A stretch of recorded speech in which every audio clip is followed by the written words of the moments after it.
Ignition sequence start. 5, 4, 3, 2, 1. Liftoff. We have a liftoff.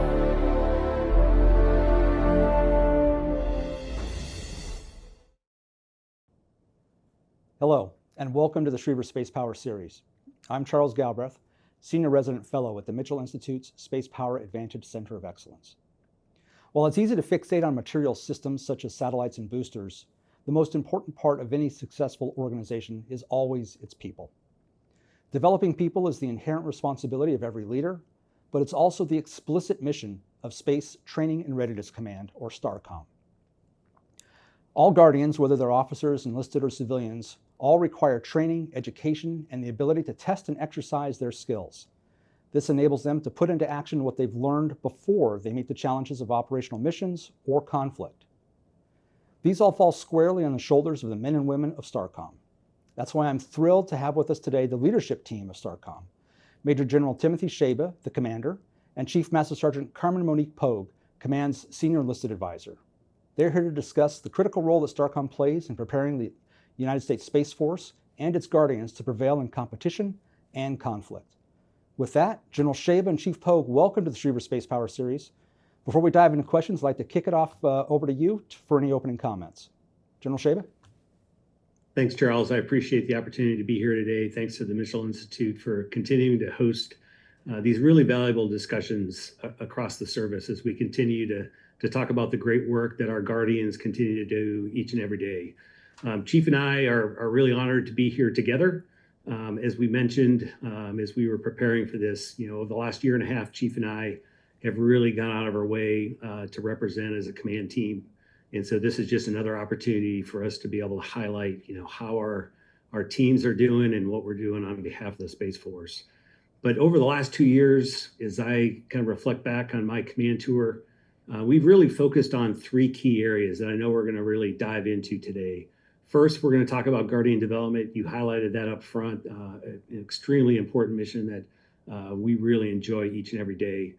Combat credibility, how we're ensuring that not only the Guardians are prepared for future conflict, but how are we giving them the tools to make sure they're successful.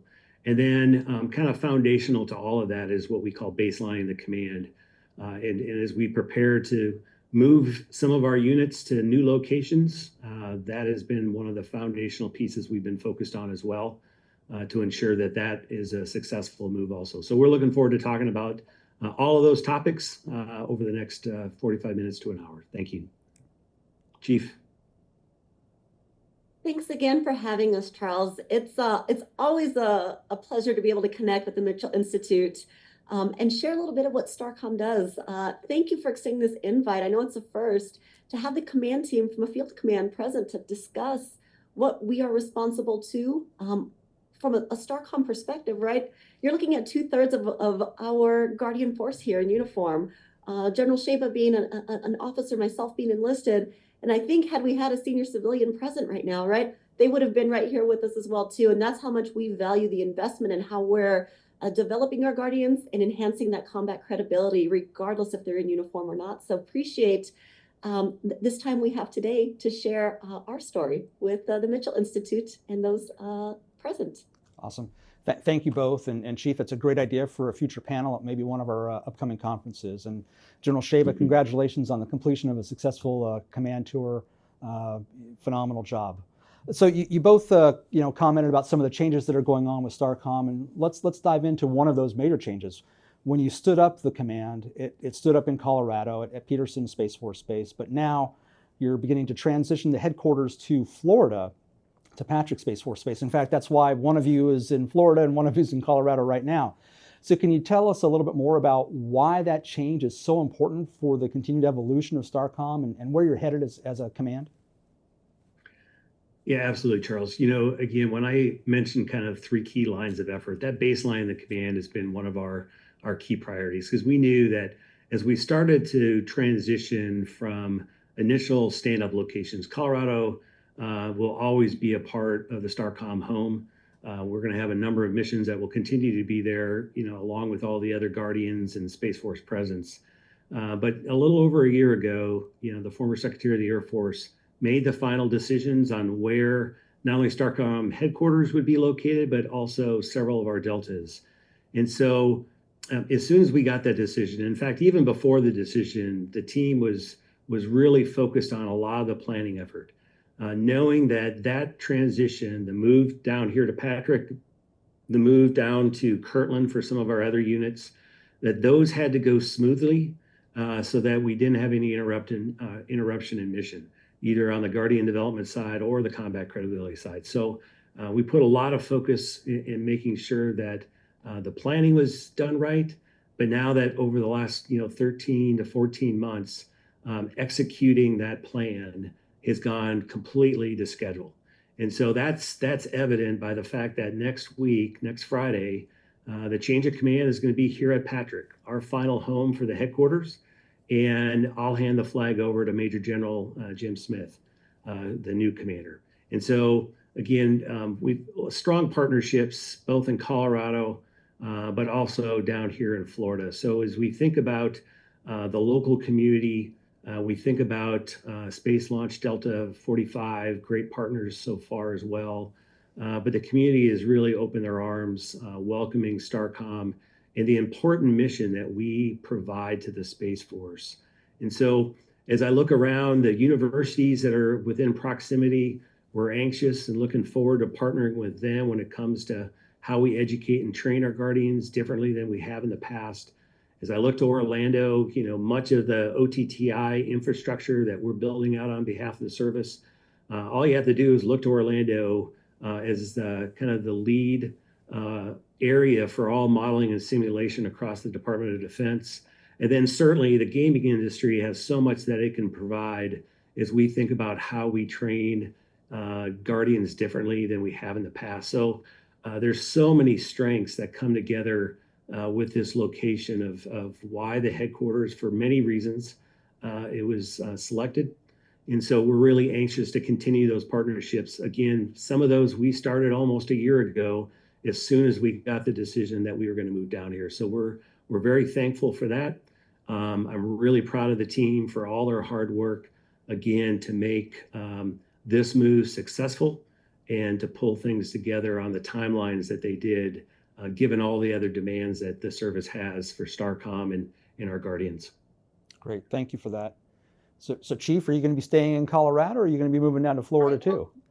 No, Charles, the incredible part is, right, I get to move with the command. My family gets to move with the command. And so in about 29 days, we are headed down there where I then again, right, I get to partner with Major General Smith and continue to push what STARCOM is doing, not only for the service, but within the Brevard County community. We are excited. All of the things that General Sejba had talked about, it is incredibly powerful to be connected with a community that wants us there, that is ready to invest back in not only, right, the two name tags we wear in this family, right, my family, our Guardian family, but the Space Force family down there. And I think it's a continued expansion of the incredible missions that SSC and Space Launch Delta 45 have been executing for years.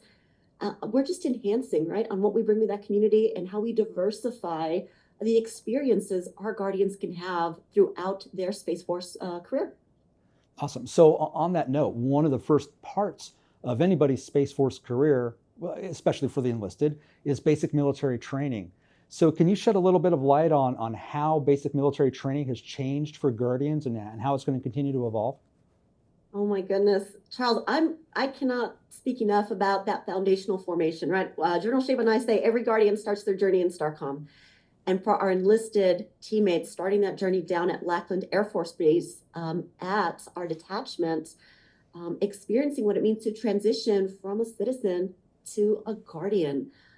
Our BMT cadre, our teammates working from Delta One, have revamped curriculum in its entirety. It is entirely Space Force owned by Guardians for Guardians. That change was made in partnership with 2nd Air Force. We can't do what we do without our 2nd Air Force teammates in that training formation.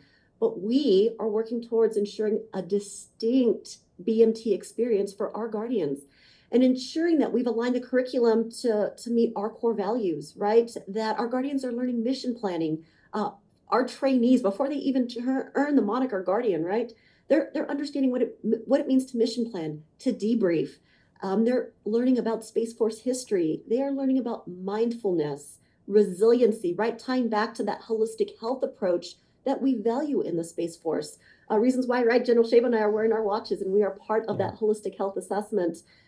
No other service, right, devotes time to ensuring their senior enlisted advisor, the Chief Master Sergeant of the Space Force, comes down and spends time with our guardians. And whether it be in person or virtual, they're getting that touch point with the CMSgt to address thoughts, concerns, how we leave the service better than they arrived there. They're understanding joint ops, doctrine, space doctrine, these young trainees are learning. They're understanding space law. We are preparing them from a STARCOM lens, right, for SPA 4 Gen and what they will experience as a presented force moving into the operational Space Force. They are learning at an unclassed level, and so we can make it our own, right? The threats that they will have to protect and defend against. They are also learning from the bottom line, right? What it means to be a member of the profession of arms, what it means to wear the cloth of our nation, and what it means with regards to customs and courtesies. We are literally transitioning, teenagers, 20-year-olds. The average age of our enlisted members coming in right now is 22 and a half years old with, at a minimum, a degree, an associate's degree or higher. I spent some time out at Vandenberg, where I was in a room with about 150 guardians. Many of them had just graduated basic training and were in their first initial skills training environment. And I happened to ask the question, how many of you have an associate's degree or higher? And we took a picture and I showed it to General Sejba on the plane as we were traveling back, and 2/3 of that room had their hand raised. Wow. So, right, that is the caliber of guardians, of citizens that want to be a part of this family, that want to be a part of something greater, that understand what we have been tasked to do in protecting, right, into and from space, the domain we're responsible to. It's incredibly powerful, and I'm excited for the future of the Space Force. I jokingly say, and I know I've heard some say this, I don't think I could be a guardian today when I came in 26 years ago. They're impressive, Charles. The future of our force is impressive. They're hungry, and it makes me really, really excited for where we're taking it. Oh, that's awesome. It brings me a lot of excitement too. I'm almost ready to re-enlist, but I think I'm a little old. But thanks for that. That was great. So General Sejba, can you talk to us a little bit about how we're making the officer training a little more common? So you get commissioned officers from a variety of sources, but now the Space Force has created the officer training course, which brings them all together regardless of their commissioning source. And for a year, you train them on space operations, intelligence operations, and cyber operations, kind of making every Guardian officer an operator, much like every Marine's a rifleman. So can you talk to us a little bit about how that program has evolved and what you're learning from the first cohort that's completing up really soon, right? In a couple months. In August, end of August. Well, Charles, if I go back to a little over a year ago, I think, foundational to all of this discussion was General Saltzman's, paper kind of on the roles and responsibilities of an officer, enlisted and civilian in the Space Force. I think for too many years, and I think we probably all saw this, that we had maybe overlap at times between some of the responsibilities that we might ask an officer or enlisted on a crew floor. Certainly maybe between an officer and a civilian when it came to acquisitions, or you name some of those areas. But, I always like to say that when you're 15,000 Guardians strong, with a third of those being officer, a third enlisted, third civilian, we really don't have any luxury, in my opinion, for overlap in those roles, responsibilities. And so once you clearly define what you want each type of Guardian, what you want them to perform for the service, now you have to actually really look at the training. And so officer training course, again, really proud of how this came together. From the time that we got the final decision from General Saltzman, and it was probably, springtime of last year, barely 6 or 7 months later, we were ready with our first cohort of new lieutenants coming out of all 3 commissioning sources. And so September 3rd of last year, we kicked off OTC. We're teaching it at Peterson Space Force Base at the Mormon Building. And so far, we've got 5 cohorts that are at some point in that year course. You highlighted already that the very first cohort, they're going to graduate here at the end of August. They're currently in their cyber block. And so we really structured it so that, again, some of this was just in time as we were not only refining some of our space operations and fundamentals training that they started with, but then really starting the intel and the cyber training for the first time ourselves. Again, in the past, we would have sent officers out to Air Force, Goodfellow and Keesler to take those courses. We brought all that course material back. We went through and really looked at, okay, what do they need to know from a space perspective when it comes to the intel and cyber disciplines, built all of that, and that's what we've been delivering over this last year. So, as we go through getting great feedback from the cohorts, each of them come in with a little bit different understanding maybe of space. Some of them may be prior service, so they're coming in with some experience maybe in intel or cyber. So, space might be new for them. But we're really trying to take that feedback and rapidly build it back into the course so that, a year from now or maybe 2 years from now, the course could look fundamentally different than what it did for that very first cohort. But, and again, Chief and I talk about this, and I know you know this from your time in the service as well. With the domain changing so much from a threat perspective, there is no way for an officer to be able to really lead a crew force without understanding first the intel picture, so they understand the threat from a space and a cyberspace standpoint, and then they understand the basics of how we do space operations, how we do cyber operations, how those two can come together in the face of a threat, and to be able to operate through it. And so I like to tell the story personally that I think it was almost 21 years into the Air Force for myself before I had the opportunity to lead a cyber operations group. And so it was through 21 years of just assignments that you got the experience in both space ops, intel, and cyber. Now they're going to have all the fundamentals that they'll learn within their first year, and then they'll have an opportunity to apply it as they move into their first space ops job. And that'll be the foundation for every officer going forward, which I think is really powerful. Again, I think it's going to give them tools far different than the rest of us were ever given. And certainly, I think as the threat continues to evolve, the course will continue to evolve with it so that our Guardians are prepared day one when they step on those ops floors, performing critical missions on behalf of the U.S. Yeah, excellent. So we've talked about officers and enlisted and civilian. Is there a similar program for civilians and enlisted coming modeled after OTC?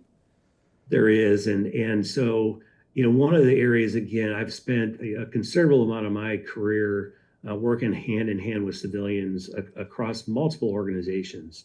And so as we looked at OTC, as we looked to kind of revamp what we're doing for our enlisted, we quickly realized that, again, there was a gap for a lot of our new civilians that wanted to understand their role as a Guardian, wanted to understand, what it meant when it comes to space superiority and how they have a key part in making that happen. And so last fall, actually probably started in the summer, but some of our team here in STARCOM started to really focus on how do we provide a foundation to every new civilian coming into the service. It's probably not exactly right yet. I think it's right around 2 weeks, maybe a little bit more. But for now, we have actually executed 3 initial acclimation courses, pilots. The first one was out in Los Angeles. A few months later, we did it in Colorado Springs, and about a month and a half ago, Chief and I had a chance to kick off the third one in the National Capital Region.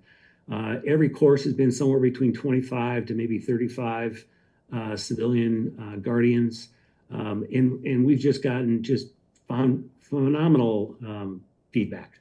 Really appreciate what they're learning, what they knew going into the course, and what they know after the 2 weeks. Fundamentally different. They're able to engage with industry through visits. They're hearing from senior leaders, both current and in past, who are sharing their ideas as to what it means to be civilian and civilian guardian. We're just getting great feedback. And again, that to me starts to ensure that every guardian understands the critical role that they play in our service and how we work together to execute our really important mission. So still more work to go, but I'm really proud that the team was able to launch this civilian pilot as quickly as they did, and that it's been as successful as it has been up thus far. Yeah. So Charles, to answer your question back for the enlisted, right? I go to the CSO's roles and responsibilities memo. Our guardians are our technical experts, our primary warfighters, right? From an enlisted perspective, we need to continue to build on the depth that our enlisted guardians are bringing to our service in cyber intelligence and space operations. And so, right, really honing our craft to understand, to better support, to better operate, to better lead, to better understand the threats that those guardians will face on those operations floors. So rather than kind of, we'll go a conglomeration of from our officers in the Space Force understanding it all, our enlisted guardians really need to be the experts in what they're doing. And so, right, just we'll look at the difference, the dichotomy, and where we are investing in our guardians, the expectations of our guardians, and how we're preparing them. Excellent. So throughout a career, excuse me, whether it's officer, civilian, or enlisted, there's opportunities for professional military education. And I know that for the officer side, Johns Hopkins University has a program that the Space Force has been leveraging since about 2023. I think 2 classes have completed that education there. But can you both go into a little bit of detail on how you're revamping professional military education for majors, lieutenant colonels, as well as maybe captains? Are we still using SOS? And on the enlisted side, what transformations are we making for enlisted PME? General Sejba, let's start with you. Okay, no, that's great, Charles. The first thing I'll say is that when we look at Johns Hopkins and the approach that we took for ILE, SLE, and again, that was one of the first CSO's mandates. General Raymond was adamant that we stand up kind of our own ILE, SLE program. But when you think about it, again, I'll go back to our size. We don't have the luxury of being able to do all of these types of courses with guardians only. And so, but I don't think we need to. When we look at the strength of the U.S., so much of it is born on our education system and our universities across the country. So when we looked at Johns Hopkins and said, this has just been, again, a phenomenal success. As you mentioned, we just finished our second cohort, second year of classes. In fact, next week, we're kicking off our third class. And so I think we just finished a little over 80. Again, guardians, all the joint force attends. We have some civilians from across the DoD and the intelligence community, and we have international partners that are attending as well. And I've talked to a lot of folks in other services, and they assure me that folks are fighting to get into Johns Hopkins because of how unique the education opportunity is. When you think about, the guardians that are instructing and professors, again, they are world-class when it comes to the military education. But then you've got world-class instructors from Johns Hopkins, folks that probably have lived and probably wrote half the policy that they're teaching in some cases, that are there providing the rest of the instruction. So when I think about where we are going as a service, that partnership with universities across the country, to me, is foundational to how we're going to do business today and going forward. You mentioned, Squadron Officer School, something that most of us went through over the years. SOS currently is in the process of kind of revamping that for the airmen that go through there. We're in the process of looking at how do we take and create a captain's leadership course that would be kind of the guardian equivalent to what SOS had been for so many years, where we teach leadership and communications and the foundational elements of joint planning and things along those lines. But how do we do that in partnership with a university that can bring the strengths of what they already have? Again, they're incentivized to continue to evolve and make their courses even better based off the students that they're trying to attract from across the U.S. and in some cases even across the world. So I think that is a foundational element to not only how we're going to do professional military education, but as I think about how we do continuous development of Guardians, things like certificate programs and various courses that we might want to send a Guardian so that they stay on top of the latest technology that we may be trying to apply. That is all being built out across our university systems. And to me, that's the way that we're going to be successful as a service going forward. And I know Chief's got a laundry list of things that we're looking at on the enlisted side as well. Great. Yeah, definitely, Charles. So from our enlisted professional military education, I have to highlight, right, the Space Force's only EPME center, the Vossler Academy. They were our services Polaris Team of the Year. So they were the team of the year for the entire Space Force. And they've been executing enlisted PME and what they inherited from the United States Air Force, and that EPME found, we'll call it foundations and experience in the curriculum. We stood that down in 2024 and took about 6 months off to revamp the curriculum to figure out what we needed our enlisted Guardians to really understand. Again, another experience created by Guardians for Guardians. And we stood back up early last year to execute our first, what we call Vossler Fellowship experience. And that was in what we call Vossler Fellowship 2. So I'll go back to VF2, VF3, you'll hear me VF1, our 3 tiers of enlisted professional military education that under Delta 13's leadership, the Vossler team is executing right now. And what the team has built, what I will say is, right, develops complex problem-solving skills. We've asked these Guardians, our enlisted Guardians, to understand and enhance their questioning techniques, how they think about things, how they actively listen, how they process from an emotional intelligence, right? The humaning is hard, so you have to understand the humans that you are leading and working with. And foundationally, right, leadership is very important to reinstill and reinforce for our enlisted force. The Vossler courses, our fellowships, we've inducted, and that's the term we use, right? Because learning is a lifelong journey. You don't just graduate and end there. And so that mentality shift that we had in this fellowship mentality, in this induction, to know as you complete one Vossler fellowship, there's another one waiting for you that's going to build upon the skill sets that were instilled in the Vossler fellowship that you completed. And we are working through, right, from the tactical level from our VF1, which is the ALS equivalent using an Air Force model, okay, that we are instilling back in our young specialists as they start, right, they become sergeants, they start leading on those, in those operational formations to build upon what I talked about, right, those problem-solving skills, active listening, understanding what it means to be a space-minded warfighter, and taking that and leveling up that framework in VF2 for our NCOs, right, our E6s, those technical sergeants. And then taking that and continue to build upon in our VF3 formation for our senior NCOs, for our E7s and E8s, to understand what it means to lead in a strategic environment, to think about these problem sets strategically.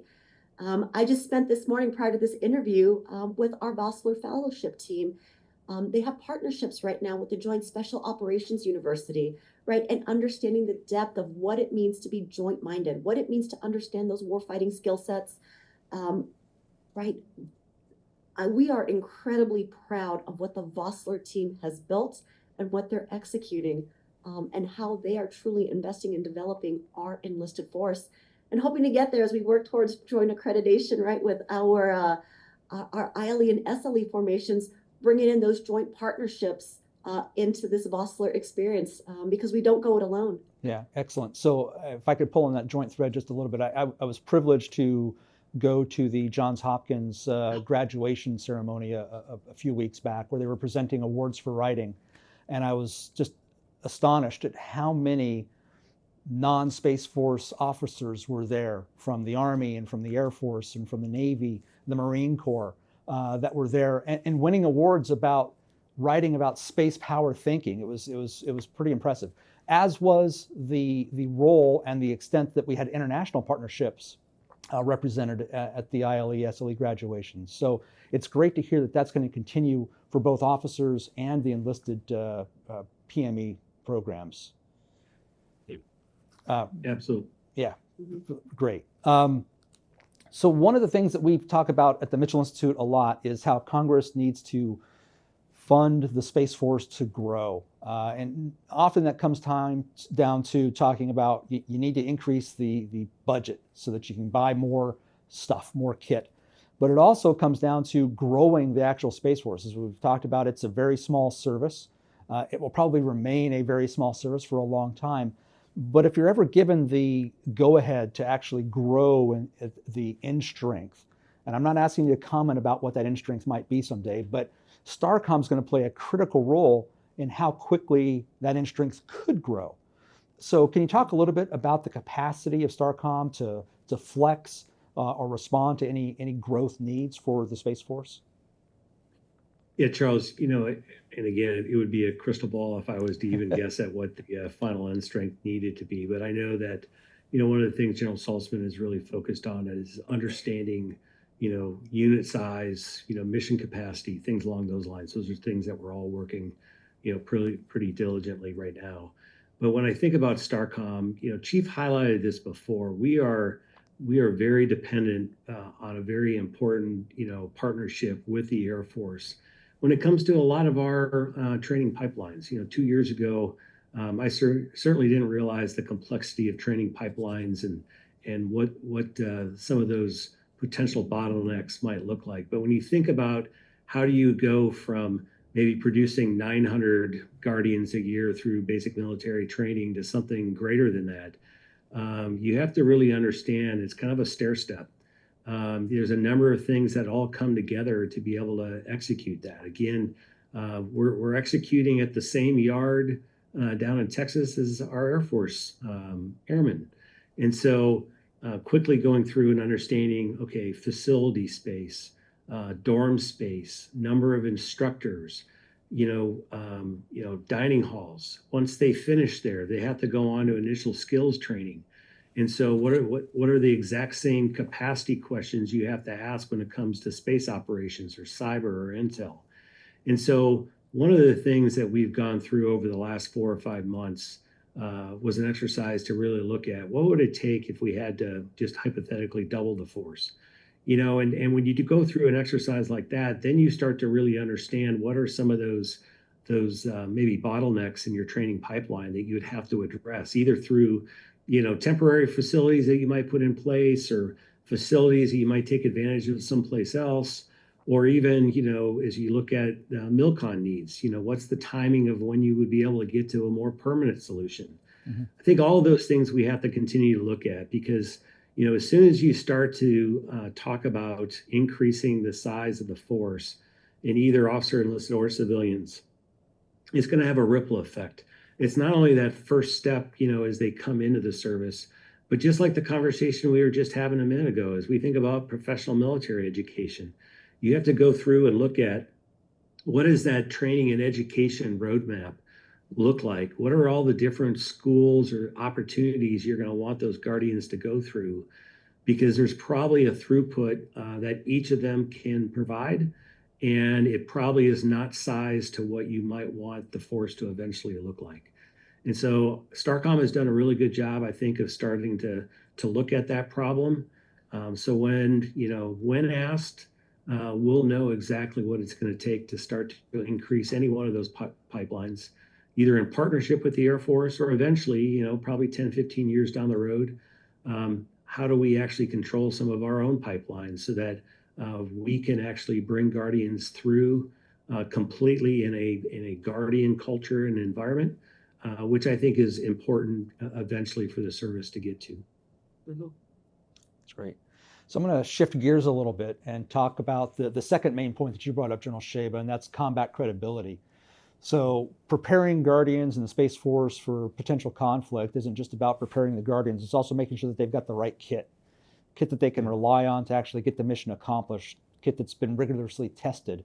So can you tell us a little bit about how STARCOM is working to make sure that Guardians have mission effective systems that are combat credible? Absolutely. So, one of the many hats that I wear and roles that STARCOM has is, we provide integrated tests for the service. I'm also the operational test authority for the service. And so when we think about today's domain and today's threat that we face, again, significantly different than, what many of us had to worry about or even develop, test, and deliver systems in the past.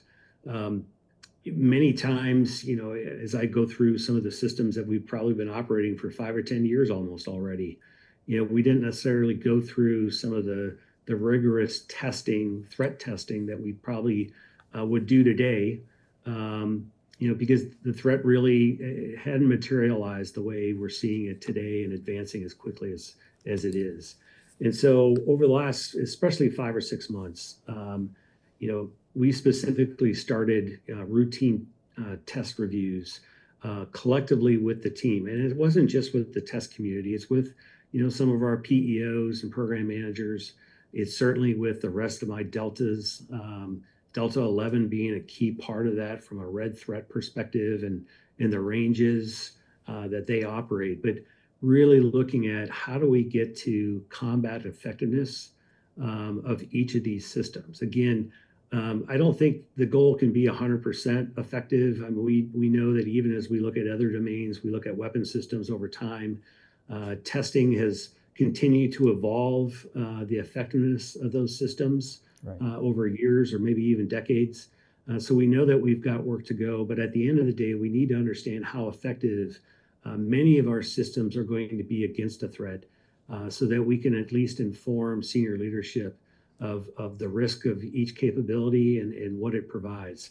And so to me, that's one of the foundational pieces that we provide for the service. It's kind of again, one of the many areas that we bridge between the acquisition community and the operations community that have to actually, at the end of the day, accept these capabilities and be able to operate them in the face of the threats that we have today and going forward. So that to me has been one of the really key things that we have focused on within STARCOM. One of many things is to understand, the combat credibility of each of our weapon systems, in addition to the personnel that are operating them.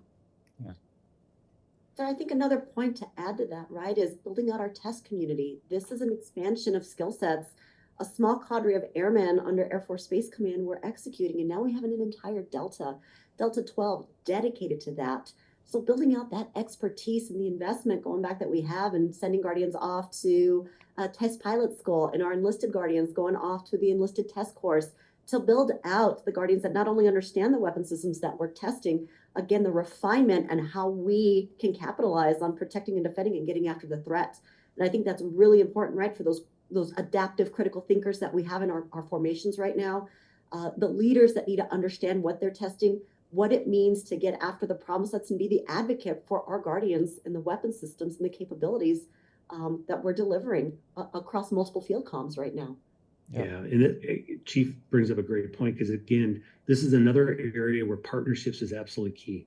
We don't have all the expertise within the service, but I don't know that right now we need it because we've got, partnerships with FFRDCs, with UARCs around the country. Each of them have got very unique skill sets and modeling and simulation capabilities that are really allowing us to be able to partner together and be able to do some of this high-end testing significantly different than if we try to go it alone. So, that's been another focus area of let's not try to build everything right now. We don't have the time or probably the funds to do that completely by ourselves. But let's take advantage of the expertise that has been supporting our space mission for decades. And they've got all the tools that we need to be able to do this high-end testing significantly different than we did even 5 or 10 years ago. So again, another area that I'm really proud of the teams that, you go from being 15,000 strong to something significantly higher when you partner with some of these great UARCs around the country and certainly a lot of our FFRDCs each and every day. Yeah, excellent. So whether it's testing or whether it's advanced training, you also need a range and some instrumentation to validate those systems that you're testing and training against. For the Space Force, that's the operational test and training infrastructure. Is that right? So Can you tell us a little bit about where the Space Force and STARCOM are in the development of that OTTI, that infrastructure to support both testing and training? Yeah, absolutely. So one of the responsibilities that General Saltzman gave to STARCOM is we're the lead field command for the development of OTTI. And so we take that really seriously, knowing that the success of the service is really dependent upon how, not only as we just talked about, how we're able to test our weapon systems, but how we're able to do that advanced training for our Guardians, both at the unit level, but I would also argue all the way up to a Space Mission Task Force level as we think about the threats and what we need to be able to do in support of something like the JSOP out of Space Force Space. But when I look at how we're delivering this capability, it's a partnership with Space Systems Command. Our integrated program office brings together the right capabilities from STARCOM from a requirements and funding perspective, and it brings the acquisition professionals together from SSC, working with other PEOs in some cases, but really looking at prioritized requirements that we bring in from not only within STARCOM, but also from across the force. And then how do we start to deliver that test and training infrastructure just in time based off the needs of the service. Again, this is another area when you talk to mentors and folks that helped build this out for the Air Force over the last probably 3 or 4 decades.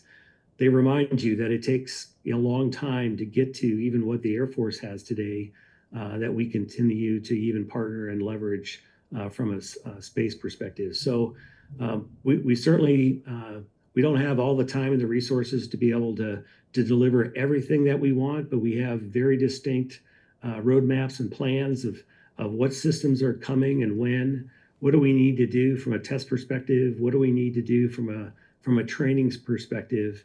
And then make sure that we're delivering a different type of training experience than what, again, that many of us probably experienced as we grew up in the service. We're leveraging existing things that have already been delivered when it comes to unit trainers.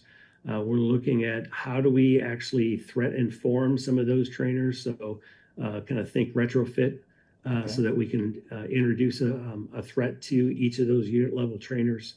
We're looking at something that we started to build out for Space Flag called Swarm. This is basically a digital environment at various classification levels that is going to allow us to be able to provide a red threat.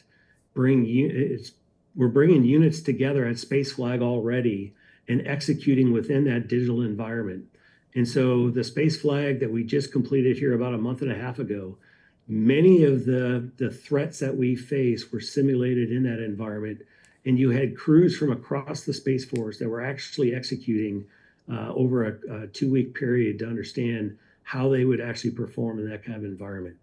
Now that's a kind of an on-prem capability today, but we're quickly building out not only the threats, the red threat that we need to represent, but also all of the blue systems that are coming online over the next several years.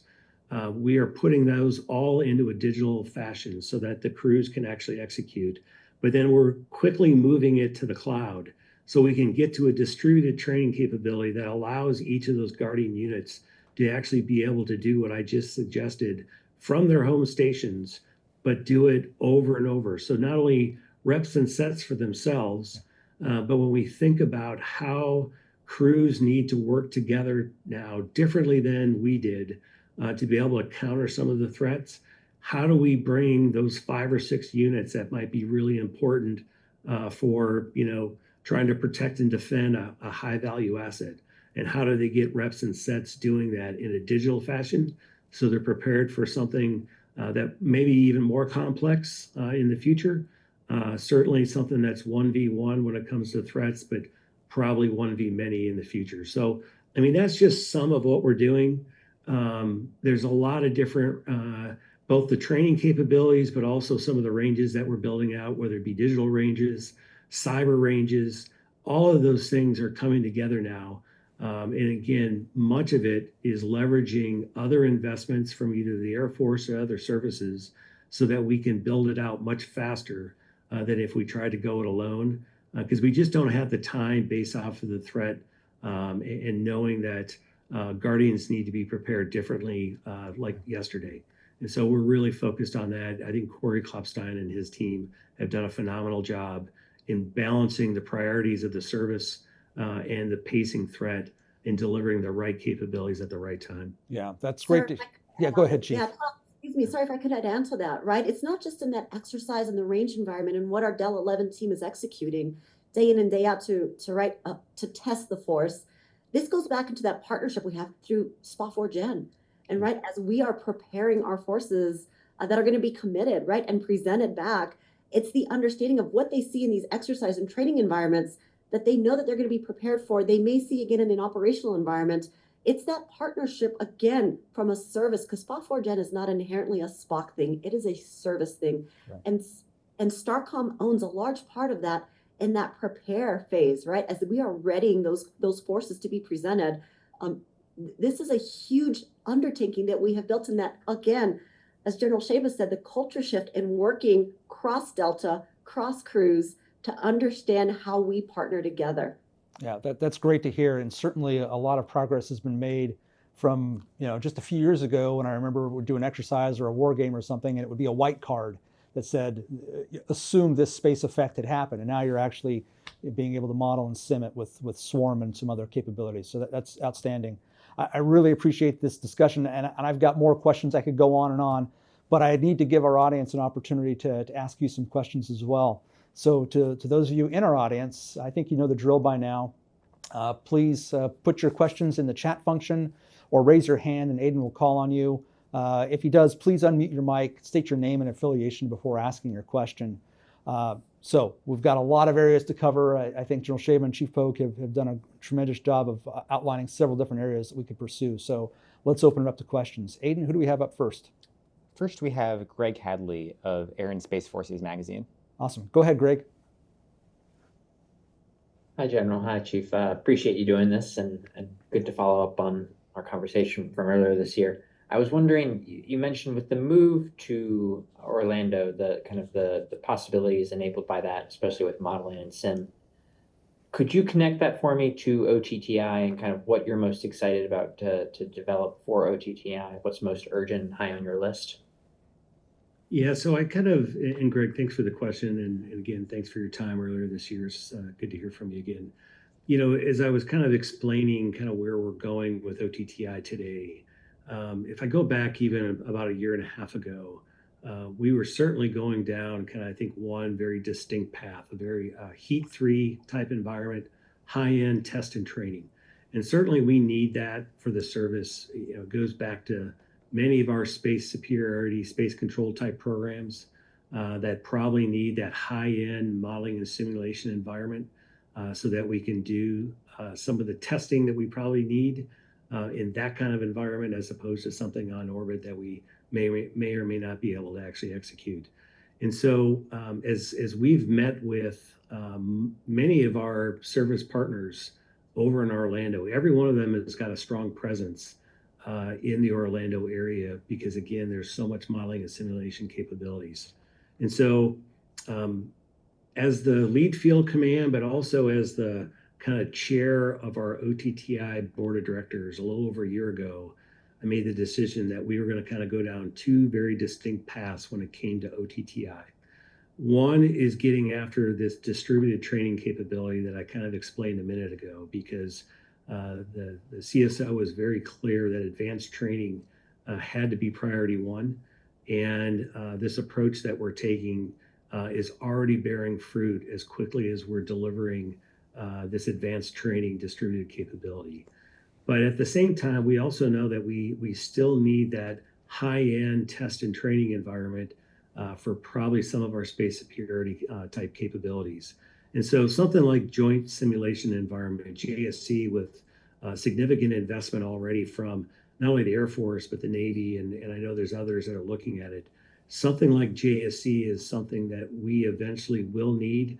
I would argue we probably need it sooner rather than later, so that we've got our own capability to do some of this high-end test and training. When you explore something like GSE and you understand that you can fly 4 ships of 35s and 22s digitally in that kind of environment, you can very quickly translate that to what that might look like for space and the kind of high-end training that you'd be able to do for Guardians in the near future. So those are a couple of the reasons why I'm very excited about the partnerships. We're looking at putting Guardians in Orlando as well when it comes to OTTI. Our Delta 10 team who moved down here to Florida a year ago, they're looking at, from a wargaming perspective, how they can partner with the gaming industry. Again, you go to someplace like the University of Central Florida that's got a master's program in gaming, and they're right across the street from EA Sports pretty much and every other gaming company in the industry. So much to learn. I'm hopeful as well that eventually we'll be able to send Guardians through some of those schools again, so they get that education from the best in the business, and they can bring that back into the service and help us build out some of the unique capabilities that we need to be able to educate and train our Guardians. So a lot of powerful connections and, again, partnerships that we are working with here in the Florida area, along with other parts of the U.S. Hopefully that answers your question. Very good. Thanks, Greg, and thanks to General Sejba. Aiden, who's up next? Next, we have Courtney Albin from C4ISR.net. Go ahead, Courtney. Hi, yes, thanks for taking the time for this. Wanted to follow up on the discussion around the swarm kind of simulation capability. Could you expand a little bit on kind of the timeline for transitioning that to the cloud and talk a little bit about kind of that process? And then also just a short follow-up on something you mentioned about JSE just now. Was just curious, like, kind of what the current thinking is on the timeline for the Space Force having a JSE type capability. And I apologize. I may not be able to give you exact timelines, as we continue to build this out. But one of the things that we're really focused on is building out the initial aspect of swarm here by the end of the year. And that really starts to look at, do we have all the red and blue models? Are we able to simulate, some of those key capabilities against, some of the pacing threats? As we look at some key mission threads that we know we have to perform, protect and defend maybe being one of them. And so I think we're absolutely on path for that. The team has done a remarkable job partnering again, looking at who's already built out some of these red threat models and pulling those into the environment. And so they're on a good path there. I think the distributed capabilities comes sometime in the next year to 2 years after that. But we've been doing everything we possibly can to move that as far to the left as possible, knowing how critical that capability is. Again, with the right funding and the amounts of industry focus, we know that we can deliver fairly quickly on some of these things. Now, the key, though, going forward is, we're making up for, in some cases, training capabilities that either were inadequate years ago, maybe didn't have the threat because we didn't need it. They were positional trainers. And so as we go forward, I think one of the really important things, and this really gets into force design and how we are looking at the future architecture, these are the types of requirements that absolutely need to be baked in and delivered by program offices going forward. Again, I think we probably at times would trade off capabilities as programs maybe had challenges. I know that's unfortunate, but it's true. And so as we go forward, though, delivering unique threat-informed trainers, delivering models of the capabilities so that it operates within these standard environments that we, STARCOM and SSC, are putting in place, that's just part of what the expectation is being delivered, so that we get ahead of this as opposed to having to build these capabilities out and kind of play catch up. Again, on the JSC side, we've made some hard trades to get after this advanced training piece. I think we're still several years off before probably having a real JSC type environment. Again, probably really focus more on what the budget will allow as opposed to anything else. But we know what it's going to take to be able to adopt that environment. We've done plenty of research if that's the right environment for us to go forward with. And we certainly know what some of the other services need also from a space effects standpoint when it comes to making GSE even more effective for them. A great thorough rundown. Thank you. Aiden, who's up next? Next, we have a written-in question from Tim Ryan. He asks, as the U.S. Space Force continues to iterate basic training for Guardians by Guardians, are there efforts to also match the talent management and alignment systems to be for Guardians by Guardians, especially as this is the first critical step to prepare for SPA 4Gen? Great. Thanks for the question, Tim. Chief, I think that might be in your lane. I think it is. Thank you, Mr. Ryan, for that question. I think we're working towards that. And I think we're working right in the talent management piece by Guardians, the partnership that we have with ETMO, right? The Space Force's branch of personnel management and how we are facilitating in the human capital portion of our Guardian formations.